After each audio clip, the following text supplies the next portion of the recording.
Welcome, everybody out there in the ether. And welcome to this MA documentary film panel discussion that we're putting on as part of the LCC UAL postgraduate showcase of work that's sort of happening over the next few weeks. This event is ahead of a series of evening screenings that we're organising for the films that have been made by the graduating cohort of the MA documentary film students, which will be showing next week, Wednesday, Thursday and Friday. So just to kind of get that in your diaries early on. Let me first of all introduce you to the panel members that we've got today for the discussion that we're going to have around the films and around sort of documentary generally. I'm joined by two of my close colleagues on the course, Iris Wakulenko and Nancy Platt. Iris has a background as a filmmaker and has worked in the past with BBC Education.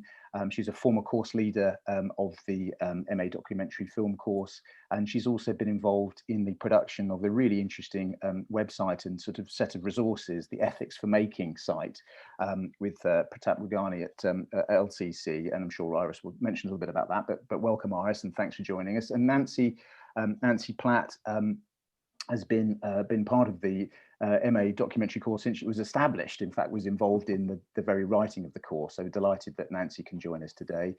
Nancy's background is in broadcast television, and she has worked for the BBC and for Channel 4 on a variety of programmes.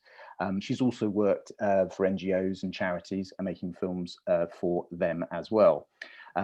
My background, I'm Jeremy Williams. My background, I'm currently course leader of the course, and I have a background in documentary production and you're working for the UK broadcasters and also making a few independently financed feature docs. And perhaps most significantly, we're joined today by Shanida Scotland, who is the new kind of head of film at DocSociety. So we're really super excited that you've joined us today to be part of this panel. And of course, you know, the DocSociety is there as a independently supporting the work of documentary filmmakers, both in the UK, but also because around the world. And previously, Shanida has worked as an executive on the flagship Storyville BBC documentary strand, and also as a commissioning editor at the Guardian film. So welcome, Shanida. Really delighted that you can join us today. Thank you, Jeremy. I'm so happy to be here and hopefully see you all. Yeah, shall I do a little introduction? That would be great. Yeah. So as Jeremy mentioned, I'm Shanida. I'm the new head of film at DocSociety. I joined the team about 4 months ago now. And before that, prior to that, as Jeremy mentioned, I spent a very long time working at BBC Storyville, you know, commissioning and execing, you know, some of the biggest international feature documentaries brought via co-production to a UK audience. And then after that, I moved on to the Guardian, where I was commissioning editor in the brilliant multimedia team, commissioning short documentaries, but also longer form journalism videos for the Guardian's digital experience. And yes, and as I mentioned, I'm at DocSociety now, and as the head of film, my role really is to unify the thinking around the types of films that we fund, think about that through an equity lens as well. I want to and am bringing some of my commissioning and executive producing chops to that work as well. And of course, many of the international co-production partners that we work with are partners that I'm familiar with from my time at Storyville or indeed at The Guardian. I'll just tell you really quickly a little bit about DocSociety for those of you that may not know. DocSociety is a not-for-profit organisation formed in 2005. And actually it was started by a group of women coming out of television documentary, some BBC, some Channel 4, and they were determined to create a space for British independent documentary filmmakers. It's been about 15 years now, and now we're a team of around 20 people with offices in London, in New York, Sydney, Australia, and Amsterdam. We're a mission-driven organisation, so our mission actually has just been updated. And I'll just read it to you actually, because I think it's really important. It starts, we bring people together to unleash the transformational power of documentary film. We stand in solidarity with filmmakers and work to unite them with new friends and allies, building new models globally. We aim to innovate, share, and innovate again.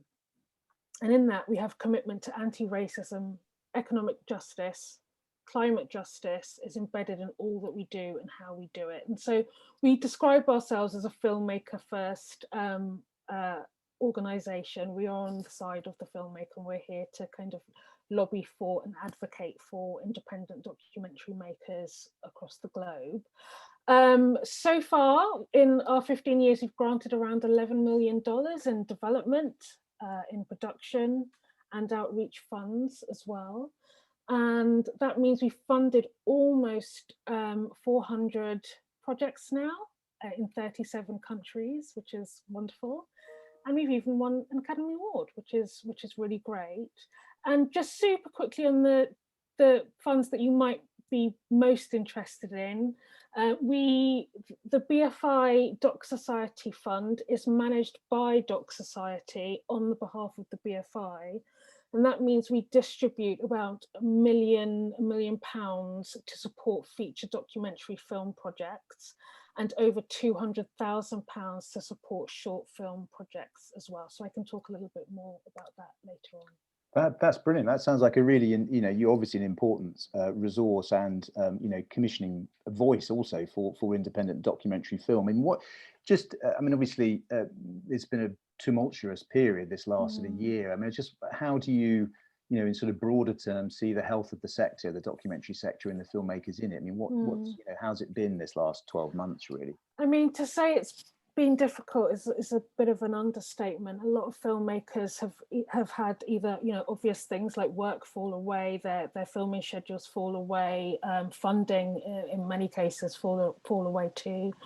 DocSociety has had to move quite quickly on that, and we started a fund called the SOS Fund, which was literally about redistributing monies.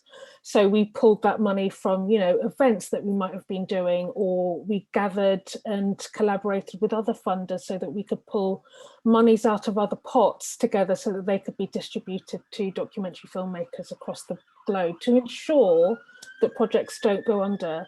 The other, I think, incredibly impactful thing is distribution is now currently completely upside down. I mean, it's actually really difficult to talk about because nobody actually knows what distribution currently looks like in terms of documentary. It's been entirely upended. New release models are emerging and evolving quicker than I can even blink and talk about them.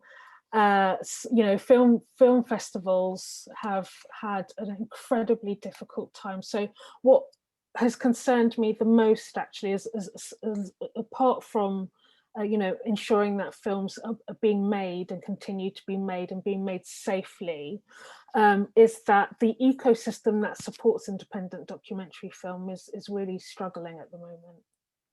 And that's because of broader changes that were happening anyway, to some extent, which is probably exacerbated. Yeah, well, we can talk about those. I think that's really interesting. Well, I think that's a good point at which to talk about the challenges that our students have also faced in this past year. We're going to have a look at the show reel, but before we do that, I just wondered, just to contextualize that really, Iris, at the time, you were sort of, acting course leader when this whole sort of pandemic hit last summer, and Nancy, you were tutoring along with Zadok Neva, our other associate lecturer who tutors students on the course. You were in the kind of that maelstrom. I just wondered if you could give us a sense of what it was like then, and how you got through that, because we've ended up with 13 graduation films of 20 minutes in length. So it's been a successful end, but it was obviously a tricky start. Yes, well, the last day that we're in the building at LCC was Friday the 13th of March, 2020. Not that I'm superstitious at all, but the date sort of really stuck in my mind.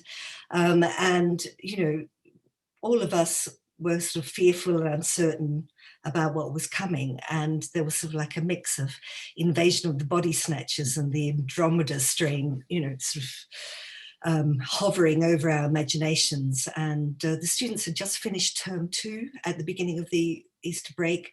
They pitched their taster films to us, which is a like short film. It's a proof of concept project that would turn into their major films. And that we're going to be discussing today. And the problems that students faced were multiple. You know, they're about accommodation, especially for our overseas students being stuck, you know, in the UK away from family and friends.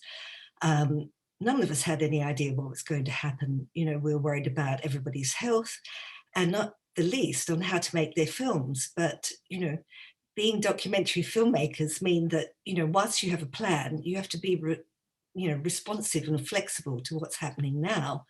And we hope to promote qualities like resilience and resourcefulness to our students. And in many ways, I think it was particularly difficult for this cohort of students to have started the course in the sort of normal analog life, in physical presence, interacting in real time in education, in their filmmaking with contributors, having a social life, and then having to adapt to online teaching. To be separated from each other, and to be, you know, sometimes understandably really struggle with personal situations.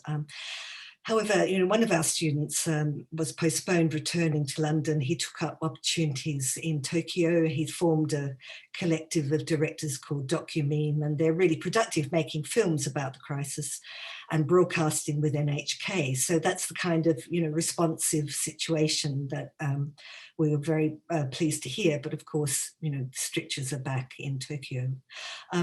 And overall, you know, of course, I'm really prejudiced. I think they've done amazingly well to make a film under these conditions that are affecting us globally. Yeah, Nancy, I mean, you were there tutoring half of the projects, pretty much. I mean, you know, that you were right in there at the coalface. Yeah, I mean, I agree. The results are amazing, considering not only that we got hit with all these different changes and restrictions, but we didn't know. It's like walking on moving pavement, you know, it keeps changing, even keeping up with what you were and weren't allowed to do and what clever ways around it you could think of. You had to keep checking, and given that they normally have to do a very arduous risk assessment, then to have to add COVID into this risk assessment became you know, a serious consideration. And we were also all grappling with the technology. I mean, in the beginning of all this, we just got onto Zoom and talked socially while we figured out, you know, we had the whole machinery above us that was trying desperately to get the ground rules established and figure out what people could and couldn't do. So we couldn't even be the final word on that all the time. Yeah, it was a very uncertain time, wasn't it, really? In that... Yeah, and we also, and now, you know, we don't always know where our students are, which is a very odd feeling. And yeah, I think doing without the kind of peer support may have been going on, I wouldn't know, you know, whereas normally we're around and we kind of see how people are interacting. So, I mean, I think people have many ways, WhatsAppy ways of staying in touch and supporting each other while they do this. But yeah, it did spark a lot of ingenuity.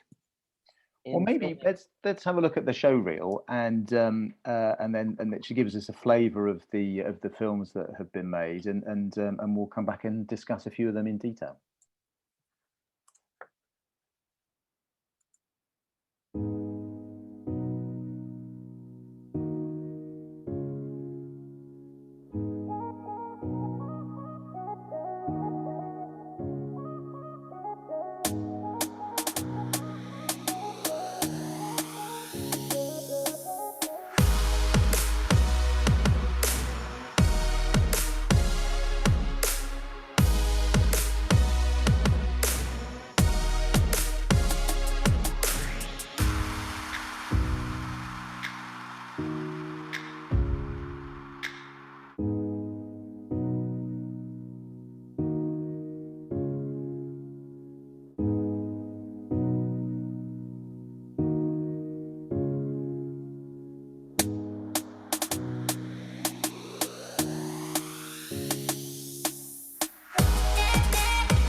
Well, I hope those of you, you know, in the audience had opportunity to watch that reasonably successfully.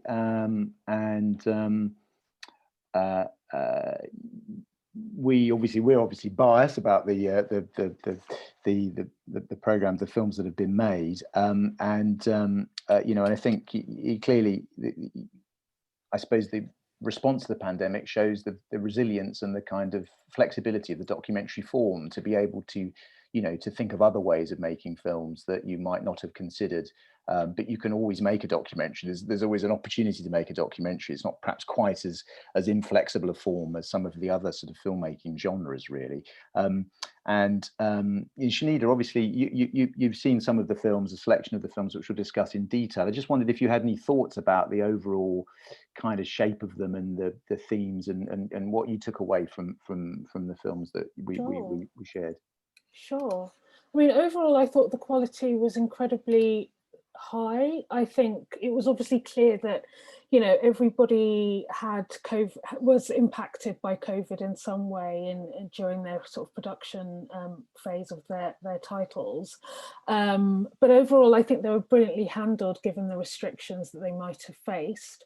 I saw films that made the dance between Zoom interviews, archive and actuality really beautifully. I saw films where testimonies had to become sort of Zoom testimonies, but in fact, in that sense, they in a way became a little bit more powerful in terms of kind of transmitting a world, a climate future that we might wish to avoid. And I saw films that actually felt a little bit more intimate and tenderly handled, actually, given the restrictions. So I don't think they were lacking in I think it pushed everybody's ambition in terms of what they were trying to say, and the choices that they made in the edit became all the more rich for it. But of course, I'm sure they didn't look, the visual language was not often what many people were possibly going for. Yeah, I think that's right. I think, you know, and actually trying to come to terms with that in the edit, I think was one of the issues that many faced, that they had apples and oranges. You know, they had some elements of observation, some elements of actuality, and then they couldn't get back to their contributor again. Or maybe they couldn't start with their contributor and they managed to get some action in between lockdowns and then couldn't get back again at the other end. So they had to sort of let go, I think, and that one of the things that I think they did very successfully was letting go of the films that they thought they were making. Nancy? Yeah, I think another thing people had to let go of is a kind of total control over picture and, you know, the look of the film and wanting perfect pictures, which perfect pictures aren't even, you know, always desirable in every documentary. It depends on the film, but it meant you have to strengthen your content and you have to really, you know, give in to the fact at the very least, you have different sources of your material. They're all you can't make them look the same. So you have to look at what the real strength of your material is. You can't have gorgeous shots all the time. Yeah, and I think that might bring us on really to our first kind of, you know, discussion point, really, which is using sort of autobiography in this set of circumstances as a kind of rich source that you can draw upon, that we can all draw upon, because, you know, we've all got great, you know, potentially great family stories, and maybe the complexity of telling them, we may not have the elements, but in certain cases, you know, some of our students have wonderful sort of home movie archives that they could draw upon, as well as sort of themes that they were interested in sort of examining. Sorry, that's fine. And I should have had that on silent. So I think, yeah, so we can have a look at the slide of Isabel's film there, I think, that she made, The Things We Carry. And I just wondered, that was one of the films that I think you had a chance to look at, Shanida. I just wondered if you had any observations about that film and how it sort of told its story. Yeah, I mean, I thought it was really well handled, actually. So I love, you mentioned some of the materials that Isabel was working with. She was working with, you know, short actuality, which actually was often herself walking alone in the streets, or that actuality became, you know, Zoom conversations as well. Those were her central interviews. But I love the richness of the home videos, and actually the Zoom worked really well to really drill us into that we are dealing with the shared perspective, a shared perspective of a shared childhood, but of course it splinters, right? So that really is explored nicely between her brother's experience and her own experience. And then I think this one for me is where potentially, you know, it didn't look the way that Isabel wanted to look, but she had precise and clear decision making in the edit.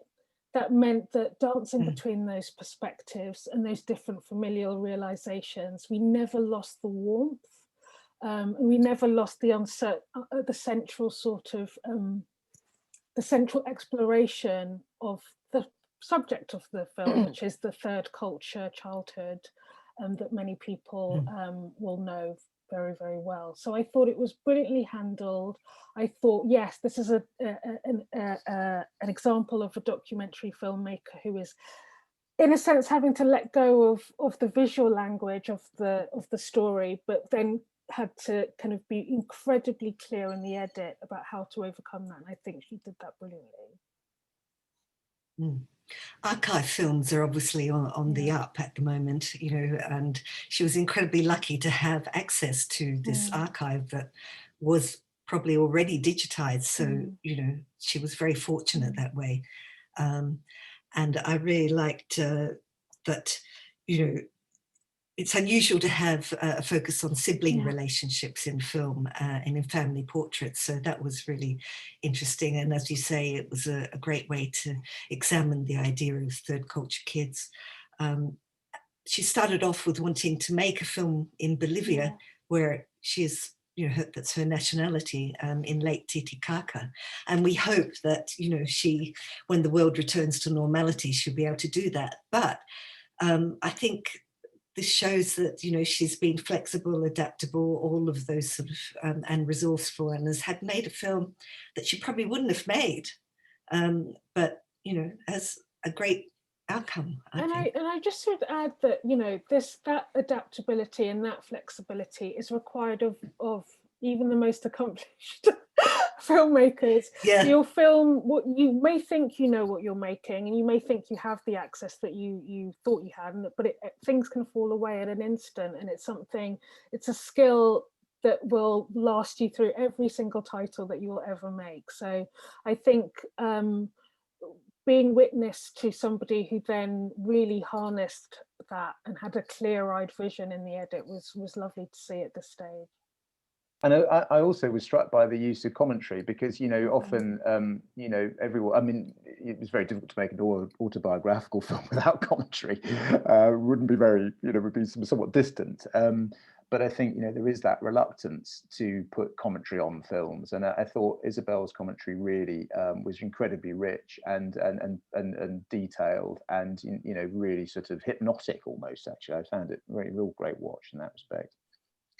Her film's going to screen. Oh, sorry, Nancy, go ahead. Oh, I was just going to say, I agree that commentary is underrated, if not trashed.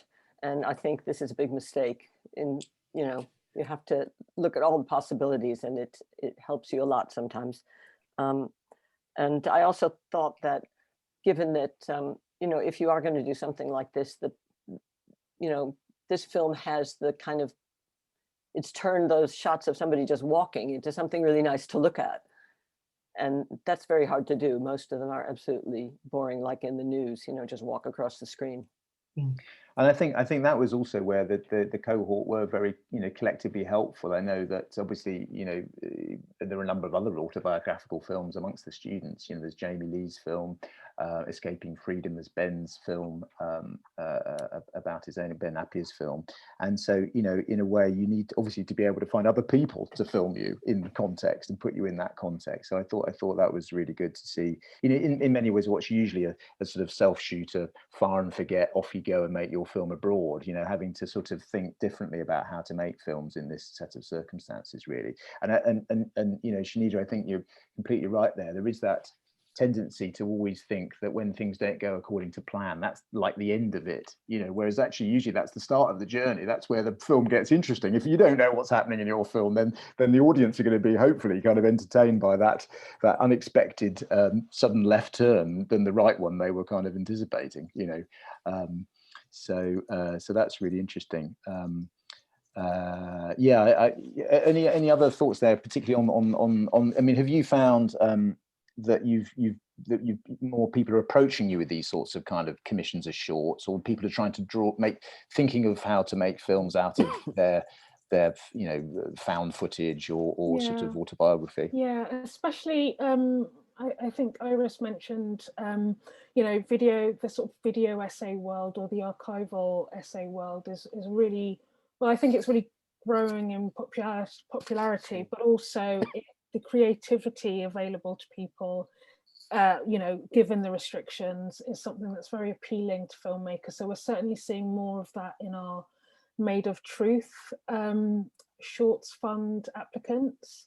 But also I think that's great because we're seeing it's almost like watching somebody's brain work. You're seeing them commune with aspects of the world and how they're using archival or found or familial footage to kind of explore those stories. The other thing that's really exciting and interesting about it is it sort of bridges that gap between if you like, sort of journalistic inquiry and that artist filmmaker world, which I find really exciting and interesting, and actually opens up distribution avenues for films too. And also, in Britain particularly, we have artist filmmakers who've become some of our most, major, well-respected either feature film or documentary filmmakers as well. So I think, yes, we are seeing more of it, but I think it's an exciting place to be. Conversely, there are people who are very much working within observation and tackling in real time familial stories or stories where they're deeply entwined in it. And I think that's always such a brave thing to do. And it requires the confidence of storytelling and the confidence of your own ability to wade through those issues. So all interesting. Brilliant. Well, I suppose that brings us, in a way for, I think certainly historically and understandably, I mean, we're talking autobiography as a sort of self-portrait, but then, I suppose the default position often of our films is that they are a kind of portrait of a single character often, and that's sort of understandable. And actually, it can be extremely rewarding. But there is, I suppose over the years, the sort of, there is that sort of role where things are dismissed as portraiture, and so there's a sort of certain sniffiness too about sort of, the portrait film. I just wonder where that sits at the moment, from your perspective, Shanida, in terms of, the commissioning environment and how to make an engaging portrait film. Well, we can talk about a couple that the students have made, but I just wondered generally on that sort of, that genre, if you like. I think there's still space for it. It's a difficult sell for many commissioners, and in fact, I can say this from my own experience at Storyville, it's a difficult sell because really it's about then what is the broader story that audiences can engage with, and then to a degree you almost have to reach for what is it about at the heart of this story that does feel universal. It's a difficult sell. Broadcasters particularly have time pressures, slot pressures, audience pressures. Everybody always does the remote control thing. People can just press a button and watch something else. So I think you should be mindful of that. But I always can think of many films from God, obviously all of them have gone from my head now, but very intimate stories where people Elizabeth Stopford's film about her family, or Ramel Ross's Hell County, which is a different portrait. It's not his own family, but it's filmed over 4 years, portrait of a couple in the deep south in the US. And it's a beautiful, unexpected film that ended up being an Academy Award nominated film that spoke to the very language, I think, of factual storytelling, and it spoke to the language of biography and autobiography character, and how we translate that in documentary films. So I think there's still plenty to explore. I just have to be honest and say that I think documentary commissioners are finding a difficult sell. So it really has to be quite universal and speak to something that audiences can engage with. Well, let's have a look at the slide we've got for Agna's film, Gintas, if we could just use that to kind of, you know, that was obviously another one of the films that you had to look at, Shanida. Just wondered if you had any particular observations about that film and how Agna approached her subject, this very driven musician. Sure. Yeah, totally. I just got to add that I have scaffolding outside my building, so you may have just seen people out. There are people climbing. I did see, yes. When they start trying to climb in, we'll let you know. So you're going to see weird shadows behind me. I particularly enjoy films actually that try to bridge the gap between musicians and their creative lives. I think it's an especially rich and complicated world. I think it's a rich and complicated world that is difficult to translate sometimes, but I'm quite excited by that difficulty in a sense. It's complicated, it feels rich, and especially with, is it Gintas or Gintas? Gintas, I think. Gintas, yeah. Especially because his world is even more complicated in terms of being a sonic world, and there's his own sonic world is quite complicated as well. So exploring his world felt an incredibly rich place to take me, sort of generally, but also take me into a space where I'm trying to understand his creative and endeavors in a visceral and responsive way. I thought that the director drew out a really engaging central interview with him.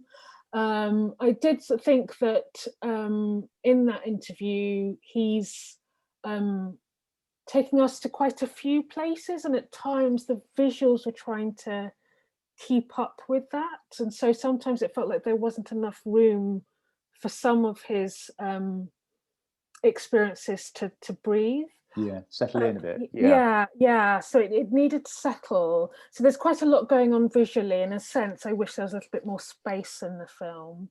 But actually, when it did feel rather complicated,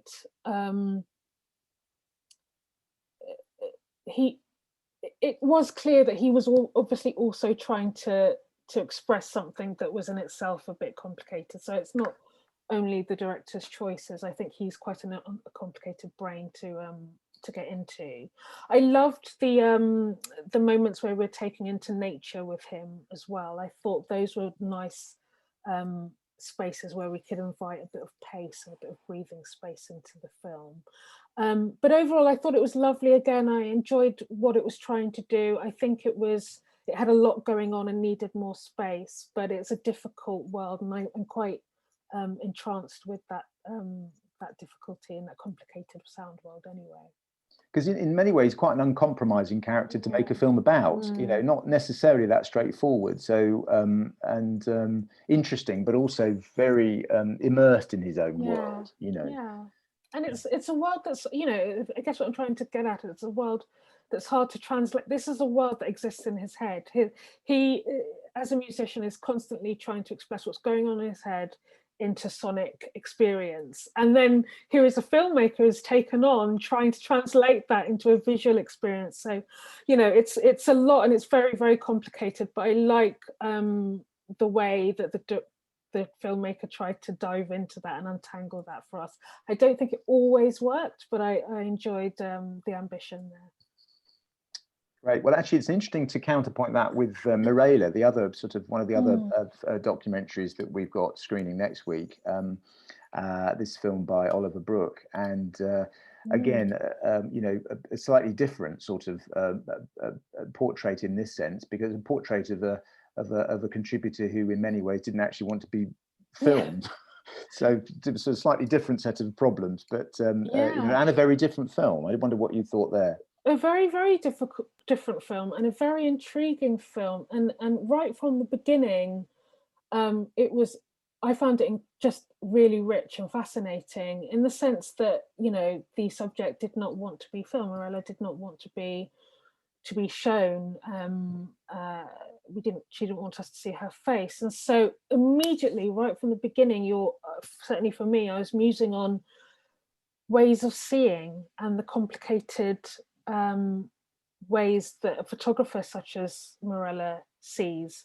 We're already into the world of sort of what the act of observation is, and it's compellingly kind of played up by the director from the beginning. So instead of seeing MIRELLA, we're seeing the director interview MIRELLA, which is great. And I felt that dance between the two ways of seeing was really well handled.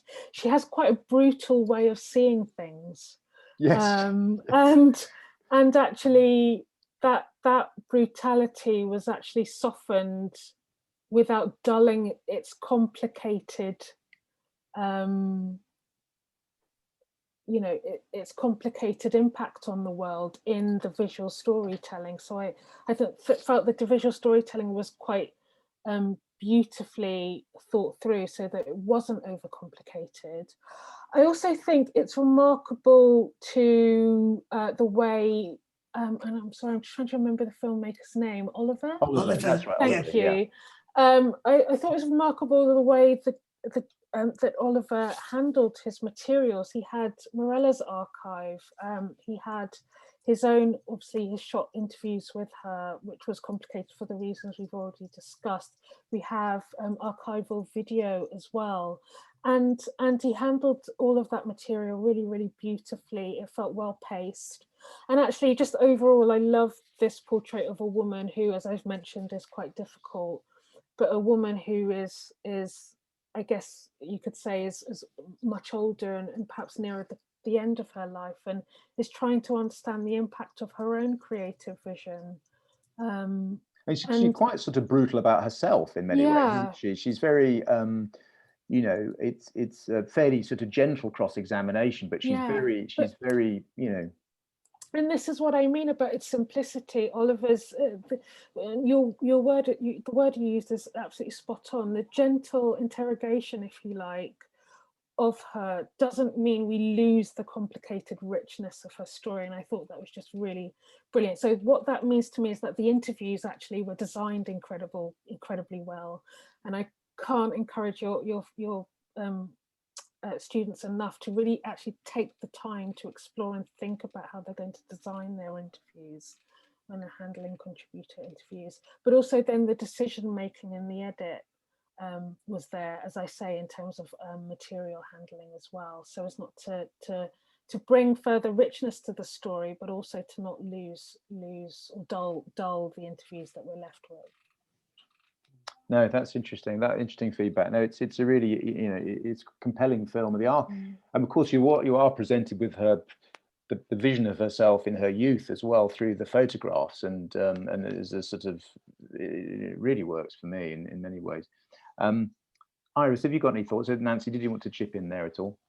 I'm just thinking about the time, really. Sure, okay. We've got 20 minutes and yes, we've got we can speed through some things. 2 more films to discuss. Right. But I do have one comment to make about Agnes' film, which I really thought was a wonderful exploration of the creative process. But it was very interesting ethically, because she, the sort of trauma that Gintas had experienced during, the Chernobyl period, yes. Yeah. What I find great about documentary is that what's left out as well as what's in.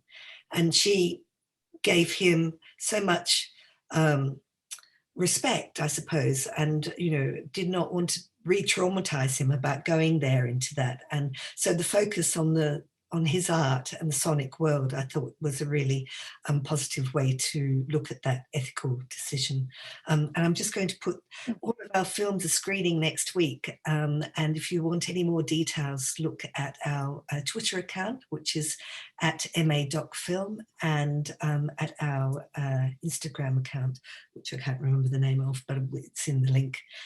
So shall we move on to... Yes. Yes, I suppose that our next sort of area of investigation is really the issue film, I suppose. And you touched upon this, Shanida, at the outset, really, also looking at the sorts of films that you're trying to commission and support, films that are actively trying to promote change. And we have one film in particular that was looking at the issue of flooding and refracting the issue of climate change through her film, Ellie Wainwright's film, A Flooded Future.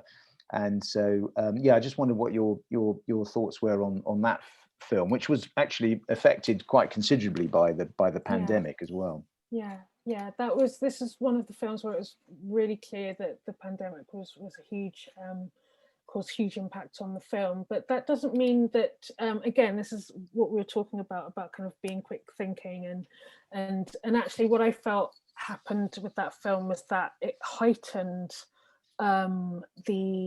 the interviews, actually, the experience of what Ellie's subjects have been through, her contributors have been through, and the way that the Zoom, you're looking at me on Zoom now, and we're all quite used to it, but also it has an edge of sort of very unsettling edge to it that we're kind of getting far too used to not even talking about anymore. But I thought that was used to brilliant effect in the film, given the subject matter. And actually, I mentioned at the top that the interviews then became an act of testimony making, and the film then in itself is something I'm really interested in. It becomes a point of document. We're doing documentaries, right? We're making documentaries, but then it's about archiving the experience. And in terms of it being a climate film as well, it was all the more powerful because of those decisions that were made. I do think that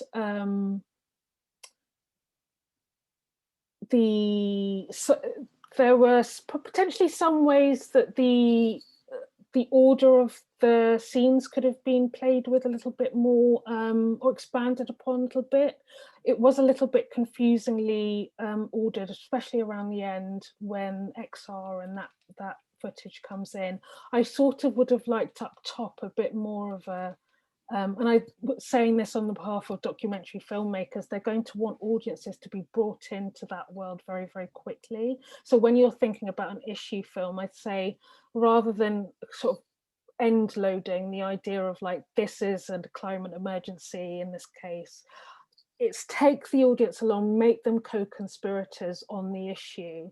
That also works in terms of thinking later on in distribution and impact as well, because you're going to want to be finding your audience and wanting to find those people who share interest in those issues. But overall, I thought it was a really well-handled film, clearly greatly impacted by COVID, but it felt much more of a sort of intense experience because of it.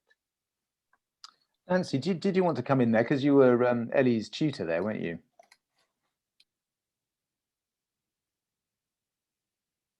Yes. I'll take the liberty of speaking for Ellie, because I know that she felt that she was forced into so much more collaboration with and dependence on her interviewees, her people who she only went and met one weekend that she thought was more of a rehearsal, but shot while she was there. And that, she liked it. It kind of shaped a whole different way of thinking that would probably be part of her filmmaking going forward. And obviously, people always quote in their essays quotes from various of their reading about, rapport with your contributors being very important, fairly obvious. But I think this was a whole different kind of level, because she needed them to send her material. Some people, it's not always going to work. Yeah. And it also showed the power of that material too, wasn't it? It's the fact that, I mean, the opening, I remember for her teaser, that opening footage was in her teaser for the idea earlier in the year. So unsettling, yeah. I mean, who else could capture that footage, and it was, it was extraordinary. And also the later footage in the film where the water level's rising again, and you think, God, we've not even returned to our house, and could be happening again. Yeah, the shot where you just hear Shireen's voice, and she's looking out the window at all that rain, and hoping it's not going to happen all over again. Yeah, it's very gripping. No, it's an important Yes. film.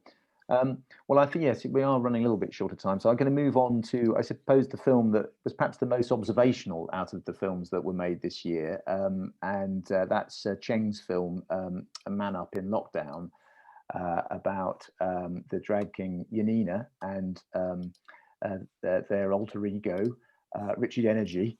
And I just wondered, yeah, what your thoughts were about this film, which has some really interesting observational moments in it. Yeah, yeah. I thought it again, another film that is tenderly handled, especially again given the COVID restrictions, but actually made those restrictions part of its storytelling. And from the beginning, you know, some of those moments where from the beginning we're seeing oh, I'm really bad at remembering names, so I'm sorry I've forgotten the name of Yanina. Yes, thank Yes. you. Watching her transform and change into her alter ego, her drag king character, and I thought that was so tenderly shot and such an incredibly rich way to open the film. And actually, what that reveals immediately for the viewer in terms of thinking about binary gender, and asks us to think about how we might have immediately kind of thought about this contributor. Or even what kind of film that we're going to see. So I thought that was just a really simple way to start a film in such an engagingly strong way. She's funny, she's thoughtful, and that really comes through. But also, most importantly, was that the decision to keep the world quite small, and I know that was partly informed by COVID, but then I felt like the filmmaker then doubled down on that, and that made it even more the rich experience. I'm gonna go on, so I know I'll have time. No problem, Yeah. no problem. Nancy, again, and you know, you were Cheng's tutor too, and you know, he certainly showed a real ability to identify, you know, a changing set of circumstances and to film, you know, because often you find people will say, well, of course, we did this shoot on Saturday night and all these amazing things happen. And he said, well, did you get it? And he said, no, we didn't film that. but Cheng actually shot the lot, you know. Yeah, he was, I mean, in that scene where they're preparing to perform and they're watching their phones, was originally meant to be just kind of so-called B-roll and a performance. But, you know, he clocked immediately onto what's going on, and is built right into her getting her ticket in the mask and on the train worrying about it. And, you know, he got that moment, and he got the shots to construct that moment. But also he, you know, I'll just speaking as the tutor, he went through different approaches, and it's a really nice observational film with a story, a small story, but incorporating a lot of issues about resilience and solidarity and sexuality and talent. But, you know, I think he wavered for a time into it becoming more of an issue film and more about her, and, you know, focusing more on gender and sexuality, and kind of had to go there in order to come back to something that was more of a really observational story. But your mentioning of the word solidarity is a really great point, because going back to something you mentioned earlier about you know, issues and finding the universality in some of your storytelling, I felt that this did that. You know, if it sought those moments that were potentially incredibly difficult and made the production even the more smaller and made them more universal moments that we all recognize now, and solidarity with, you know, with fellow creatives and creative practice, and, you know, workers who have lost work. I thought it spoke to something much bigger. Well, also, it was, I thought it was just very piquant, if that's the right pronunciation, that whilst they've just discovered they're, you know, screwed, they're not going to be earning any money, and they're going to have to stop doing what they love doing, they kind of turn around and say, well, I suppose we need to do this, you know, for the entire public health safe of the country. They don't just think of it in their own terms. I think Cheng chose really well, when he was lucky too in selecting his contributor.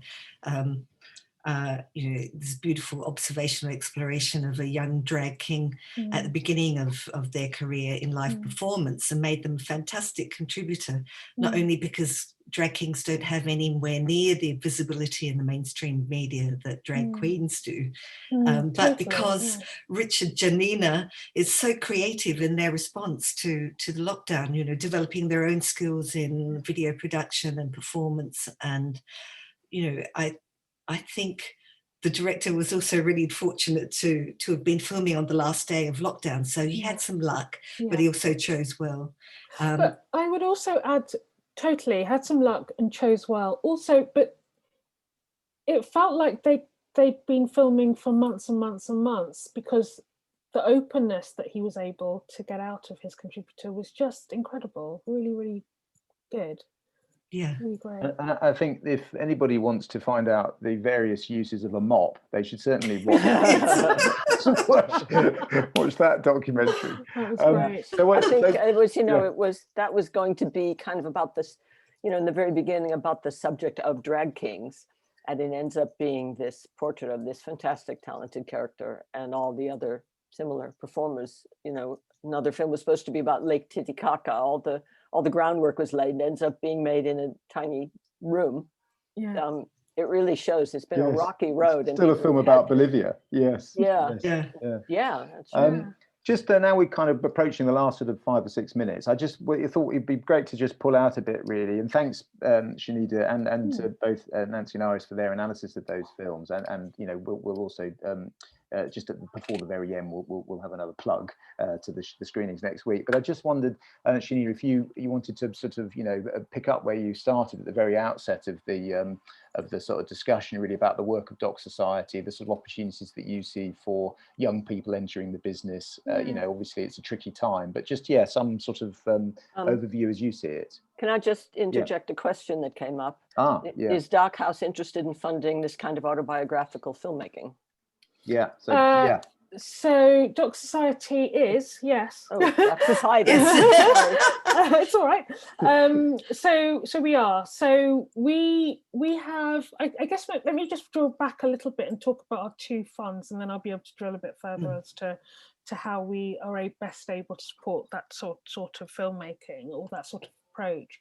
So as I quickly mentioned at the top, we distribute over £1 million for the BFI for documentary filmmakers across the UK, and there are 2 funds. There's a Made of Truth fund, which is for emerging short documentary filmmakers, and for that fund we welcome stories that are made locally. They might be archive based, they may be more of an essayistic type approach, or there may be films that are reimagining or sort of long form stories, but that you feel might be best told in short form. So there's a real elasticity about what you're able to do for the Made of Truth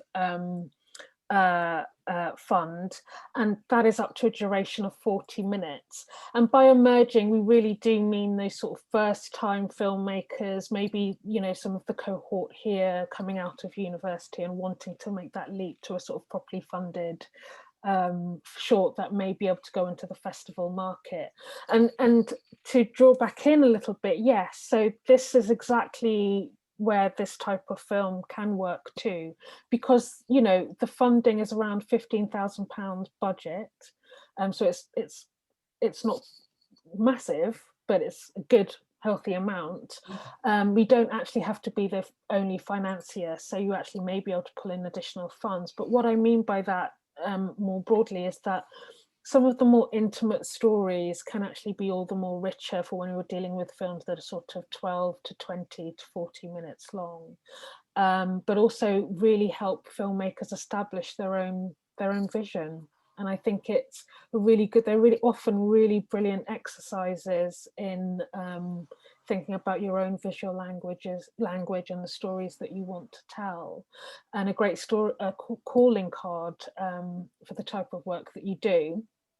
And then just super quickly, the other fund we have, it's our DocSociety Features Fund, and that is a fund for more established feature filmmakers who are looking to develop their next film, or they may be a feature filmmaker that are looking to make that leap from their first feature film to their second feature film. And for those, we offer up to £100,000 in funding, and we collaborate with global co-production partners, and those partners might include, you know, BBC Storyville to HBO to Field of Vision to POV to other funders such as Ford Foundation as well.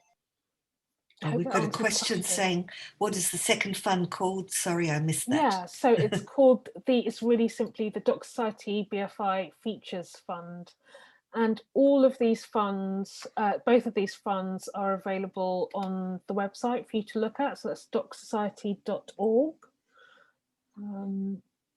And both are currently closed at the moment. They are due to open. The Features Fund will open first, and we're looking at opening that fund for the next round early next month, so early February. I do have a date, I just can't tell you what that date is yet, just in case it moves. Sure. And then the Made of Truth Fund will, I believe, open by about April. We're looking at April for that.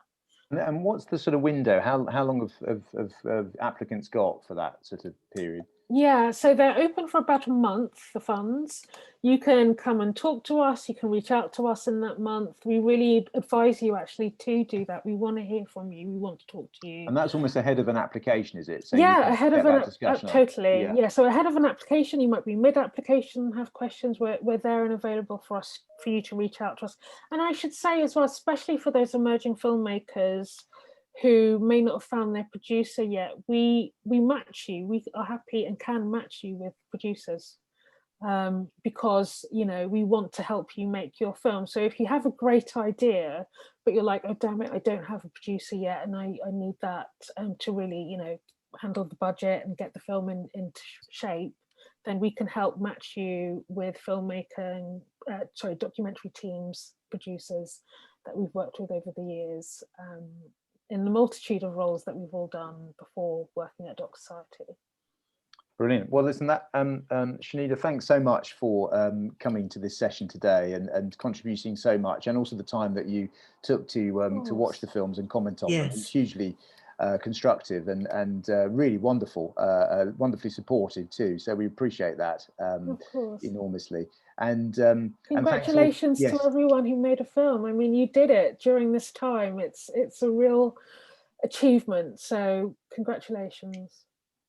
Thanks for There's that. 12 wonderful films. Come and watch them Wednesday, Thursday, Friday next week. That penultimate slide, which has got a, here we go, here they are in their glory. Brilliant. Yes. So brilliant. yes, we can sort of recommend them all wholeheartedly. So it's Wednesday, Thursday, Friday next week. And yes, thanks for those of you who've logged in to listen to this, and those of you who might watch it as a recording. And thanks to the panel. And we will see you hopefully on one of those evenings or all of them next week. Great. Thanks. Thanks so much, Shanida. Bye, everyone. All right.